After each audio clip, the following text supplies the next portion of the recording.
Salut tout le monde, j'espère que vous allez bien. Donc aujourd'hui on va se retrouver pour la review de SmackDown plus de 205 Live, donc groupé. Voilà, donc juste une petite précision avant de commencer, je tenais juste à vous le dire, mais les reviews donc de SmackDown et de 205 Live ne seront pas là chaque semaine en fait. Ce sera vraiment une ou deux fois par mois, gros maximum. Il y a peut-être même des mois où j'en ferai pas, enfin ça dépend vraiment du timing, ça dépend déjà de ma disponibilité, si j'ai du temps, et aussi si j'en ai l'envie. Par exemple cette semaine, je vais tout vous dire, mais j'avais aucune vidéo de prévue, j'avais enregistré aucune vidéo à l'avance, en tout cas pour cette semaine, donc du coup voilà pourquoi je l'ai fait. Donc voilà, je préfère vous le dire, mais ce ne sera pas chaque semaine, voilà. Bah écoutez, c'est parti. Voilà, bah écoutez, donc SmackDown a commencé avec un Ambrose Asylum, bien évidemment tenu par Dean Ambrose, donc note à part qui est redevenu un champion intercontinental la semaine dernière contre le Miz. J'en ai pas encore parlé en vidéo, mais je vais vous donner mon avis vite fait sur ce changement de titre. Je suis pas spécialement fan, je pense que vous devez vous en douter, déjà parce que je n'aime pas du tout le personnage Dean Ambrose, je le trouve chiant dans un ring et je suis pas du tout fan de et on va dire de son personnage bien sûr. Donc ce changement de titre ne m'enchante pas du tout. Je voulais vraiment que le Miz regarde le titre pendant vraiment un bon moment. Je pensais d'ailleurs que ça allait être Ty Dillinger qui allait lui choper le titre. Donc du coup je suis vraiment bien déçu par rapport à ce résultat. Mais sinon voilà, j'attends de voir ce qu'ils vont en faire. Voilà, mais clairement je vais pas vous le cacher, je suis quand même pas mal déçu par rapport à ça. Donc, qu'est-ce qui s'est passé? Donc, en fait, on a Dean Ambrose qui a tenu le Ambrose Asylum et qui a dit que donc son invité de la soirée allait être le Miz. Et donc, en fait, Ambrose n'a même pas le temps de l'annoncer, puisqu'en fait, on a le Miz qui arrive et qui donc il va droit au but et reparle donc du coup de la semaine dernière. Et il nous dit tout simplement que Ambrose lui a volé le titre, que normalement le match aurait dû être terminé, hein, puisque je vous rappelle que Maryse avait frappé Ambrose. Et du coup, on va dire le match aurait dû se terminer sur une disqualification, mais Dean Ambrose a demandé à l'arbitre de continuer le match. Et donc du coup, ensuite le Miz s'est fait surprendre par le Dirty Deeds de Dean Ambrose. Et donc, eh bien c'était là qu'Ambrose avait récupéré le titre. Et du coup voilà, le Miz se plaint par rapport à ça en disant que normalement voilà le match aurait dû être terminé. Et donc du coup demande, avant d'attaquer en justice Dean Ambrose, il lui demande de lui remettre le titre intercontinental, de lui redonner ce qui lui appartient. Et dans ce cas-là, il ne l'attaquera pas en justice. Finalement, Dean Ambrose lui tend le titre, mais finalement ne lui donne pas le titre, il lui donne la participation que donne le Miz d'habitude aux intervenants, aux invités, on va dire, de Miz TV. Et ben là, voilà, il lui rend l'appareil et lui donne un Participation Award du Miz. Ce qui ne fait absolument pas rire le Miz, puisque donc le Miz s'énerve et donc continue à attaquer Dean Ambrose. Finalement, on a à un moment Maryse qui voulait mettre une gifle à Ambrose et finalement donc Ambrose l'a esquivé, donc du coup elle a mis une gifle au Miz. Et derrière on a Dean Ambrose qui porte le Dirty Deeds sur le Miz. Et donc voilà, le segment se termine comme ça. C'était pas un segment exceptionnel, mais c'est toujours mieux que Raw. Ce que je déteste actuellement à Monday Night Raw, enfin en tout cas, il n'y a pas que ça, je vous rassure, mais l'une des choses que actuellement je ne peux plus supporter à Raw, c'est de tout le temps commencer avec Stephanie McMahon et Mick Foley. Ce que j'apprécie vraiment du côté de SmackDown, c'est que c'est le show dédié aux superstars. Vous allez très peu voir Daniel Bryan ou Shane McMahon pendant un SmackDown. Vous allez les voir peut-être de temps en temps en backstage, mais ça va être vraiment très rapide et très furtif. Et c'est vraiment beaucoup mieux comme ça, quoi.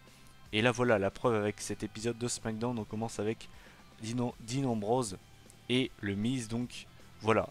Donc par contre, pour la suite, bien évidemment, on aura une revanche entre le Miz et Dean Ambrose. Je ne sais pas quand, peut-être au Rumble, peut-être avant, je ne sais pas encore. Et honnêtement, je ne sais pas ce qui va se passer pour le Miz dans le futur. Honnêtement, je le vois pas récupérer encore une fois le titre intercontinental. Et si jamais le mec ne faute pas pour le titre IC, je ne sais pas du tout contre qui ils vont le mettre. Je vois vraiment pas. Donc voilà.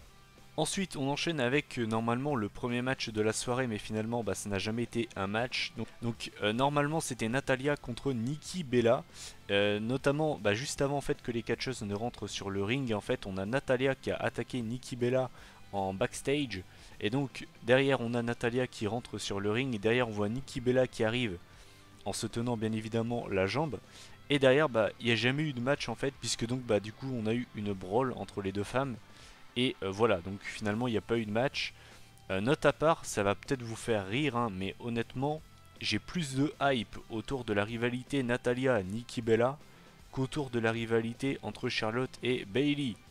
C'est pour vous dire qu'il y a un certain problème quelque part. Mais note à part, j'avais adoré la promo de Natalya sur Nikki Bella en lui disant que même son chat avait plus de charisme que elle, que en gros voilà c'était Madame Sinette ou le machin. J'avais adoré cette pipe bomb, enfin cette mini pipe bomb bien sûr, qui en plus de ça je trouve ressemblait comme deux gouttes d'eau à celle de Batista sur John Cena en 2010. Donc ouais, j'avais bien aimé cette promo. Et honnêtement, Natalya, actuellement, je la trouve vraiment pas mal en heal. Et ouais, j'attends de voir ce qui va se passer entre les deux femmes. Mais honnêtement, voilà, j'ai plus de hype pour Nikki Bella, Natalya que pour Charlotte Bayley. Ce qui pour moi est quand même assez problématique. Mais voilà, c'est pas incroyable, on n'a pas eu de match, mais on a quand même un développement de rivalité. Et voilà, au moins ça sert à quelque chose. Donc voilà. Ensuite, le vrai premier match de la soirée, donc c'était Kalisto contre Dolph Ziggler. D'ailleurs, Dolph Ziggler qui avait pas encore vraiment turné heel la semaine dernière, mais qui avait, on va dire, des tendances heel. Et donc du coup voilà, match entre Kalisto et Ziggler, match qui était plutôt sympa pour un show hebdomadaire. Voilà, après honnêtement, je fais partie des personnes qui s'en foutent un petit peu du niveau in-ring lors des shows hebdomadaires. Moi, je fais partie des personnes qui n'attendent pas spécialement un niveau incroyable en show hebdo. Pour moi, les shows hebdo, c'est fait pour développer les rivalités, les storylines et tout le machin. Après, si on peut avoir des très bons matchs, ok, hein, mais je veux dire, c'est pas ça que je recherche absolument dans des shows hebdomadaires. Et là, c'est très intéressant, donc, puisqu'en fait, on a Kalisto qui a battu Dolph Ziggler avec un roll-up. Et donc là, juste derrière, on voit Ziggler qui est énervé. Et donc du coup, on a Ziggler qui, encore une fois, attaque Kalisto comme la semaine dernière. Et comme la semaine dernière, on a Apollo Crews qui vient pour sauver son ami Kalisto. Et finalement, on a Ziggler qui prend encore une fois l'avantage. Et qui, ce coup-ci, pour bien évidemment enfoncer le clou dans son heel turn pour le compléter à 100%, va chercher une chaise pour frapper Apollo Crews avec, donc qui lui défonce le dos. Et derrière porte également un gros coup de chaise sur Kalisto. Donc voilà, le heel turn de Dolph Ziggler est vraiment mis à 100%. Je sais qu'il était invité notamment dans Talking Smack. Personnellement, j'ai pas regardé. Donc je ne sais pas ce qu'il a dit. Peut-être qu'il a expliqué pourquoi il aurait tourné heel, je ne sais pas. Mais si vous voulez mon avis, personnellement, je trouve que c'est une très bonne chose pour Ziggler de tourner heel. Vous le savez, j'ai jamais été un énorme fan de Ziggler. Je fais partie des gens qui sont ni fans, ni pas fan en fait. Je suis au milieu, c'est-à-dire que c'est un catcheur que je trouve sympa. Mais voilà, ça s'arrête là. J'ai jamais eu autant de hype sur Ziggler que certains. Mais c'est une très bonne chose pour lui, ce heel turn. Je le trouvais très très fade depuis vraiment un très bon moment. On va dire que sa rivalité avec le Miz avait un petit peu ravivé cette flamme. Ziggler, on va dire j'avais un petit peu retrouvé de l'intérêt autour de Ziggler, mais c'est vrai que pour moi, à part ça, ça faisait un moment que Ziggler était vraiment fade. Et ce heel turn ne peut que lui apporter du bien, donc c'est pour moi une très bonne chose pour lui. Et j'attends d'en voir plus pour Dolph Ziggler. Mais pour moi, c'est vraiment une très bonne chose, ce heel turn. Ensuite, on avait un WWE Tag Team Championship match. Donc c'était American Alpha qui défendait les ceintures par équipe contre la New Wyatt Family. Donc forcément Randy Orton et Bray Wyatt qui étaient donc sur le ring. Et c'était donc Luke Harper qui était le manager. Donc j'ai trouvé que c'était le meilleur match du show. Pour moi c'était vraiment un bon match, surtout pour du show hebdomadaire. D'ailleurs j'ai trouvé, je sais pas ce que vous en pensez, j'ai trouvé ce match là meilleur que les matchs qu'on a eu pour les titres à SmackDown en pay-per-view cette année. Donc c'est-à-dire les matchs qu'on a pu avoir à Backlash, ou bien même à No Mercy, ou bien même à TLC. Ce match là pour moi était meilleur que tous les matchs qu'on a eu en pay-per-view pour SmackDown. ce qui pour moi est quand même problématique. Mais sinon voilà, c'était vraiment un bon match. Sinon donc je vais revenir à la fin pour vous donner mon avis. Donc en fait à la fin on a la Wyatt Family qui avait vraiment pris l'avantage. Si je me souviens bien en fait on a Orton qui a mis Gable dans les cordes. Et en fait en balançant Gable il a balancé Gable sur Harper. Donc du coup Harper est tombé. Donc derrière on a Orton qui a fait son DDT en cédant des cordes traditionnelles qu'on connaît tous. Derrière donc on a Orton qui se préparait à porter son RKO, ce qui allait certainement donner la victoire à la Wyatt Family. Et là on a Luke Harper qui en fait a mal digéré le fait de s'être pris Chad Gable et qui monte sur l'éperon du ring et qui commence à engueuler Randy Orton. Et derrière on a Chad Gable qui surprend Orton avec un roll-up. Et donc voilà, victoire d'American Alpha qui conserve les ceintures par équipe. Donc je suis assez étonné du résultat, je vais pas vous le cacher, je pensais vraiment que la Wyatt Family allait regagner les ceintures par équipe. Et finalement, non. Donc j'attends de voir avec impatience qui seront les prochains challengers pour les ceintures d'American Alpha. Peut-être les Usos, je pense en tout cas, je peux me tromper mais je pense que ce sera eux. Mais sinon c'était vraiment un bon match pour du show hebdomadaire. Et derrière donc l'après-match, et c'est là que ça devient intéressant. Donc on a forcément Harper et Orton qui commencent à s'engueuler. On a Wyatt, donc Bray, qui essaie on va dire de calmer les tensions. Et derrière en fait on a Harper qui met un genre de big boot si je me souviens bien sur Bray Wyatt. Alors bien évidemment c'était pas fait exprès, c'était pas intentionnel de sa part. Il voulait frapper Orton. Et donc en fait Bray s'est mis au milieu pour calmer les choses. Et en fait c'est lui qui s'est pris le coup. Et donc là on a un gros moment de flottement. Et en fait on a Bray qui se barre du ring en mode vénère. Et derrière voilà, on reste en fait en plan comme des cons. On ne sait pas ce qui se passe. On ne sait pas ce qui se passe autour de la Wyatt Family. Est-ce que chacun fait sa vie de son côté? Est-ce que Wyatt reste avec Orton et c'est Harper qui va rester solo? On ne sait pas ce qui va se passer. Et c'est ça que j'aime beaucoup. C'est ça que j'aime beaucoup, c'est-à-dire qu'on quitte SmackDown et on a des questions. Et c'est ce que j'adore, vraiment. Je trouve que ce qui se passe autour de la Wyatt Family, c'est une très bonne chose. Ça a été pour moi peut-être le meilleur moment de SmackDown cette semaine. J'ai vraiment trouvé ça génial. Voilà. N'hésitez pas d'ailleurs à donner votre avis sur ce qui se passe autour de la Wyatt Family. Donnez votre avis, selon vous, qu'est-ce qui va se passer. Et puis donnez votre avis si vous aimez ce qui se passe autour de la Wyatt Family actuellement. Ensuite, c'est pas vraiment un truc qui s'est passé, mais on a eu une officialisation de match pour la semaine prochaine à SmackDown. On aura un Steel Cage match entre Becky Lynch et Alexa Bliss, bien évidemment pour le Women's Championship. Voilà, c'est une très bonne chose. Alors, vous le savez, je suis quelqu'un qui se lasse facilement. C'est vrai qu'Alexa Bliss et Becky commencent à avoir beaucoup de matchs ensemble. J'espère que c'est leur dernier, en tout cas peut-être l'un de leurs derniers. Mais ce que j'ai bien aimé, c'est que on n'a pas Daniel Bryan qui nous a dit on va écrire l'histoire, on va faire un truc incroyable. Contrairement à Monday Night Raw avec Charlotte et Sasha Banks, ils en ont pas fait 3 caisses et c'est ça que j'aime bien. Voilà. Si elles doivent écrire l'histoire, si elles doivent nous faire un match excellent, elles le feront. Mais on n'a pas Daniel Bryan qui commence à prendre son micro et qui gueule on va écrire l'histoire, on va écrire l'histoire. Ce que je déteste du côté de Raw encore une fois.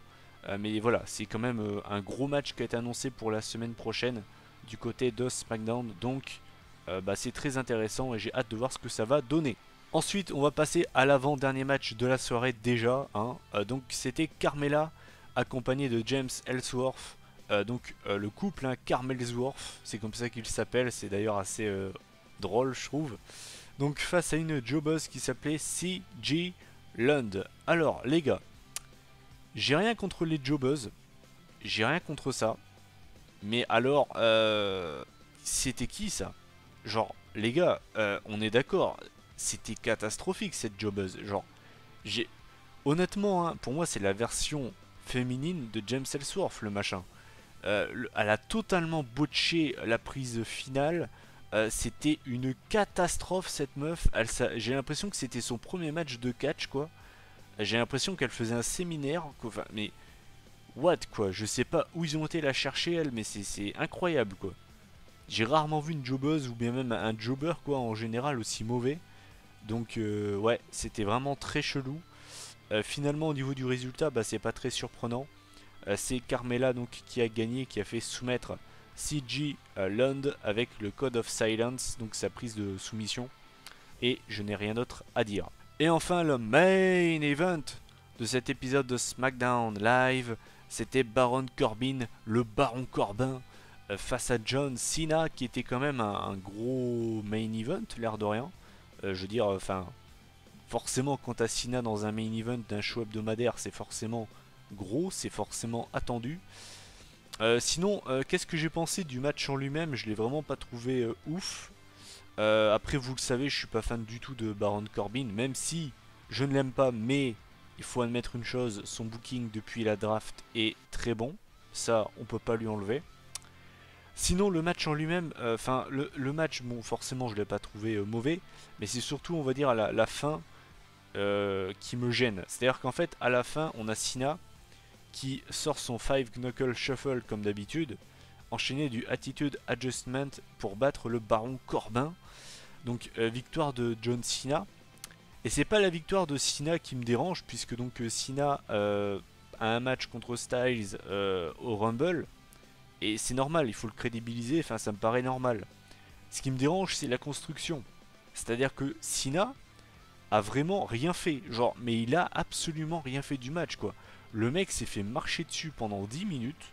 Et pendant 1 minute 30, la dernière minute 30 du match, Cena a dominé le Baron Corbin, lui a porté donc ses deux prises et puis basta. Donc ça m'a quand même assez dérangé parce que honnêtement, ça fait passer Baron Corbin pour une bite en fait. C'est pas la défaite de Baron Corbin qui me dérange parce que perdre contre Cena, il n'y a rien de choquant, mais c'est la build-up du match en fait. C'est vraiment un match à la Cena qu'on aurait pu retrouver en 2006 ou 2007 quoi. Le genre de match justement qui me faisait détester John Cena. Et clairement là cette build-up de match ne m'a vraiment pas plu, même si c'était Baron Corbin en face.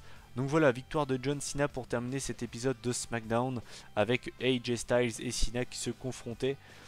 Donc voilà, mon avis donc sur cet épisode de SmackDown, personnellement j'ai pas trouvé que c'était un épisode génial, mais contrairement à Monday Night Raw, c'est un show qui a de l'importance. On a un développement au niveau des rivalités, au niveau des personnages, t'as une certaine logique dans ce show, et c'est pour ça que je préfère largement SmackDown à Raw, c'est-à-dire que même un épisode de SmackDown qui me fait pas lever de ma chaise, qui pour moi est pas incroyable, restera 100 fois mieux qu'un Raw, parce que je trouve que l'épisode de cette semaine en est le parfait exemple. C'est-à-dire que c'était pas un SmackDown exceptionnel, ça reste pas mauvais, attention, hein, je dis pas qu'il est mauvais. Hein. Je dirais que c'était un bon petit épisode de SmackDown sans casser trois pattes à un canard, mais c'est un show qui a une logique, t'as un certain développement au niveau des storylines, au niveau des rivalités, et au niveau des personnages, et donc du coup c'est un show qui a de l'intérêt. Et j'ai préféré encore une fois cette semaine SmackDown à Monday Night Raw. Donc voilà, n'hésitez pas à donner votre avis en commentaire sur SmackDown. Et maintenant, bah, je vais passer à 205 Live, donc le show dédié à la division Cruiserweight. Donc, comment on a commencé cet épisode? Bah c'est simple, on avait un match entre Noam Dar et Cedric Alexander, accompagné par la belle Alicia Fox. Voilà, j'espère que vous aurez reconnu mon imitation de Noam Dar assez dégueulasse. Enfin, n'hésitez pas à donner votre avis en commentaire. Mais c'est vrai que même si je déteste Noam Dar, genre mais je suis pas du tout fan de ce mec, que ce soit sa gimmick, parce que limite le mec il se fait limite passer pour un pervers sexuel quoi, c'est chaud. Et le mec on dirait un gros forceur quoi. Et en plus de ça quoi, la façon dont il dit Alicia Fox quoi, je crois que c'était une news en plus de ça, hein, je crois que c'est vraiment pas une blague. Je crois que c'est Vince McMahon qui insiste pour que Noam Dar prononce Alicia Fox de cette manière. Parce que en fait, le fait de prolonger le O, ça ressemble à Alicia Fox en fait. Je sais, c'est nul à chier, on est d'accord, hein, mais c'est l'humour de Vince McMahon. Voilà, c'est peut-être ce genre de détail qui vous fait peut-être comprendre pourquoi Monday Night Raw pue la merde depuis très longtemps. Donc voilà, Alicia Fox. Donc, Noam Dar contre Cédric Alexander, c'était un match plutôt sympa. Forcément, on a eu Cédric Alexander qui était beaucoup plus explosif. Et on avait Noam Dar qui, comme d'habitude, avait un catch assez technique qui se basait sur des soumissions, sur un travail sur une partie du corps de l'adversaire. Mais c'est vrai que personnellement, Noam Dar, je n'accroche pas du tout. Et au contraire, Cédric Alexander, lui, fait partie de mes cruiserweight préférés. Sinon, donc, je vais revenir à la fin du match parce que j'ai rien d'autre à dire. Donc, en fait, à la fin du match, on a Cédric Alexander qui allait porter un superbe moonsault. Et finalement, on a Alicia Fox qui a traîné les pieds de Noam Dar. Donc, du coup, Noam Dar ne s'est pas pris le moonsault. Et donc, derrière, bah, du coup, Noam Dar a enchaîné avec un Enziguri sur Cédric Alexander, donc pour la victoire de Noam Dar. Donc c'est vrai que c'était assez surprenant ce coup de pute de Alicia Fox, qui d'ailleurs elle-même ne comprenait pas sa décision. Donc la meuf est vraiment très bizarre. Je pense qu'il lui manque une case. Et derrière on a Alicia Fox qui essaye de venir s'excuser auprès de Cédric Alexander. Alexander lui dit clairement, écoute, c'est fini. C'est fini entre nous. Note à part, c'est arrivé plus tard dans le show, mais je vais en parler maintenant pour terminer ce chapitre, on va dire. Plus tard, donc en fait, on a Alicia Fox qui retrouve Cédric Alexander en backstage pour lui demander de l'excuser, que voilà, même elle comprend pas ce qu'elle a fait, tout le machin. Et Alexander lui dit, écoute, non, c'est fini, c'est mort, je casse avec toi, c'est fini. Et alors là, les gars, même si vous regardez pas 205 Live, je vous conseille d'aller voir ce moment. On a Alicia Fox qui a pété un câble. Mais en fait, c'était un acting ridicule.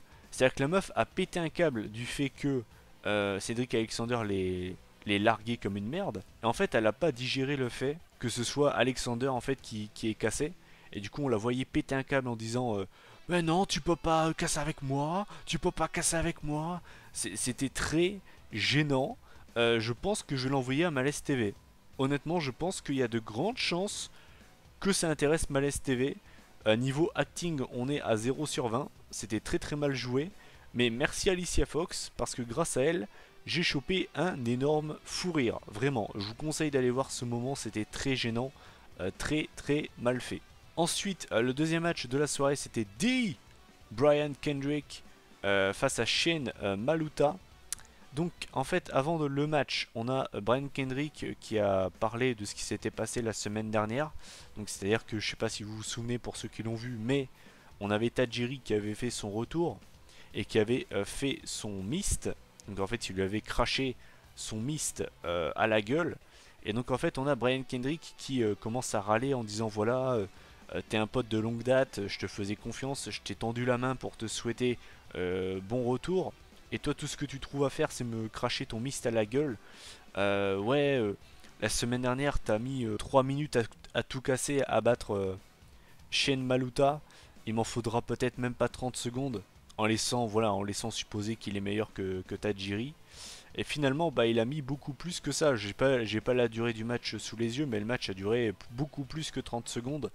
Il a quand même pas mal galéré contre Maluta. C'était un match... Ouais, ok quoi. Enfin, après, ça me dérange pas. C'est du show hebdomadaire. Enfin, on va dire que ce match-là, c'est plus pour prolonger la rivalité entre guillemets qui va commencer entre Kendrick et Tajiri. Finalement, donc c'est Kendrick qui bat quand même Maluta avec son Captain Hook, donc sa prise de soumission. Voilà, j'en pense pas grand-chose. Donc voilà. Ensuite, donc c'était Jack Gallagher et Aria Daivari qui avaient donc ce fameux... ils étaient donc autour d'une table. Donc c'était Gallagher qui appelait ça le parlay. Donc en fait on a Gallagher qui a challengé Aria Daivari dans un forfait match. Qui donc en fait est l'équivalent du I Quit match, mais vu que c'est un gentleman, il a appelé ça forfait match. Donc en fait, pour battre son adversaire, eh ben, il faut que son adversaire dise I forfait. Donc ensuite, bah, les deux ont signé le contrat et derrière c'est parti en brawl entre les deux. Et derrière, bah, on a les arbitres qui les ont séparés. Personnellement, j'espère que c'est bientôt, j'espère que c'est la fin de leur rivalité, ce fameux match forfait, parce que bon, voilà, Je veux pas dire que je suis saoulé non plus, mais bon, je pense que là, on commence à... Je trouve que la rivalité traîne en longueur. Et voilà. Pour ce qui est des catcheurs, personnellement, j'aime plutôt bien Ariya Daivari. Et Jack Gallagher, personnellement, c'est pas mon cruiserweight préféré, mais on ne peut qu'aimer ce mec. Voilà, il est vraiment totalement à part, ce mec. Il a vraiment une gimmick très très travaillée. Voilà, pour les gens qui disent que les cruiserweight n'ont pas de, de personnage, osez me dire que Jack Gallagher n'a pas de personnage, quoi. Bref, sinon voilà, j'ai rien d'autre à vous dire par rapport à ça. Et enfin, on arrive au main event de cette édition donc de 205 Live. Donc c'était Rich Swann contre Tony Nese. Personnellement, c'est encore une fois de cruiserweight que j'apprécie. J'aime vraiment beaucoup Tony Nese. Je pense que c'est un futur cruiserweight champion. Je peux pas vous dire quand il le sera, mais je pense qu'il le sera 2017, peut-être en fin d'année, je ne sais pas, mais voilà, je le vois devenir champion cruiserweight. En tout cas, il a toutes les qualités pour le devenir. Finalement, donc, le match était plutôt sympa, encore une fois, entre les deux. Voilà, il y avait rien d'exceptionnel. Je dirais pas que c'était mauvais, mais c'était clairement en dessous par rapport aux deux derniers main events qu'on avait pu avoir donc lors de 205 Live entre TJ Perkins et Neville et également Rich Swann Neville. Note à part, c'était d'ailleurs deux très bons main events. Et je trouve ça assez dommage qu'on ait des matchs à 205 Live qui soient meilleurs que les matchs Cruiserweight qu'on a en pay-per-view. Je trouve ça vraiment dommage parce que je peux vous assurer que si on avait eu par exemple le Neville TJ Perkins de la semaine dernière en pay-per-view, ça aurait choqué absolument personne. Enfin bref, donc c'était un bon petit main event pour clôturer cet épisode. Victoire logique de Rich Swann, donc avec son round kick, donc en fait son coup de pied retourné. Et derrière, on a Rich Swann qui prend le micro pour nous dire que, enfin en tout cas pour adresser un message auprès de Neville en lui disant qu'il se fait appeler le King de la division Cruiserweight, mais tant que c'est lui qui a le titre suprême, eh ben c'est lui le King de la division Cruiserweight. Et derrière on a Neville qui arrive et qui vient challenger Rich Swann en lui disant qu'il l'a battu et tout le machin. Derrière Rich Swann lui dit que de toute façon il est chaud, lui donne l'occasion de choisir la date, l'endroit, l'heure, il est chaud. Et donc Neville lui dit écoute, moi je te challenge pour le Royal Rumble, est-ce que t'es chaud? Et donc Rich Swann accepte. Et donc on aura Neville contre Rich Swann pour le Cruiserweight Championship lors du Royal Rumble. Donc j'espère, vraiment j'espère qu'ils auront le temps nécessaire. Faut pas se foutre de ma gueule. Le Rumble va durer 6 heures en comptant le pré-show. S'ils me pondent un match de 7 minutes, les gars, je vais vraiment m'énerver dans la vidéo résultat, je peux vous l'assurer dès maintenant. Parce que quand vous voyez le main event qu'on a eu entre les deux, il y a de ça 2 semaines, à 205 Live, et qu'on nous pond un match 2 fois moins bon au Royal Rumble, les gars, honnêtement, ça va bien me vénère. Parce qu'après, tu m'étonnes qu'il y ait des gens qui viennent me sortir que les matchs Cruiserweight en pay-per-view soient pas terribles. Hein. Clairement. Enfin bref. Donc c'est un match que j'attends bien évidemment. J'espère qu'ils feront aussi bien, voire peut-être mieux que leur match précédent. Et pour ce qui est de Neville, parce que j'ai toujours pas pu donner mon avis sur le temps de Neville, je le trouve génial. Génial. Je sais pas ce que vous en pensez, mais je trouve Neville en heel absolument génial. Vraiment, j'insiste là-dessus. En face, il était un petit peu fade. En tout cas, je parle dans le main roster. Mais alors, en heal, il est absolument génial. Je le trouve parfait. Il est génial. Voilà, écoutez, ma vidéo review donc de SmackDown et de 205 Live est terminée. Comme d'habitude, je vous invite tout simplement à donner votre avis en commentaire sur les deux shows, si vous les avez vus tous les deux. Ou bien seulement SmackDown si vous l'avez vu, si vous avez vu que SmackDown. Voilà, comme d'habitude, n'hésitez pas donc à commenter, à liker et à partager cette vidéo si le cœur vous en dit. On se retrouve donc la semaine prochaine pour la review d'un ancien pay-per-view. D'ici là, donc du coup, prenez soin de vous. Salut tout le monde.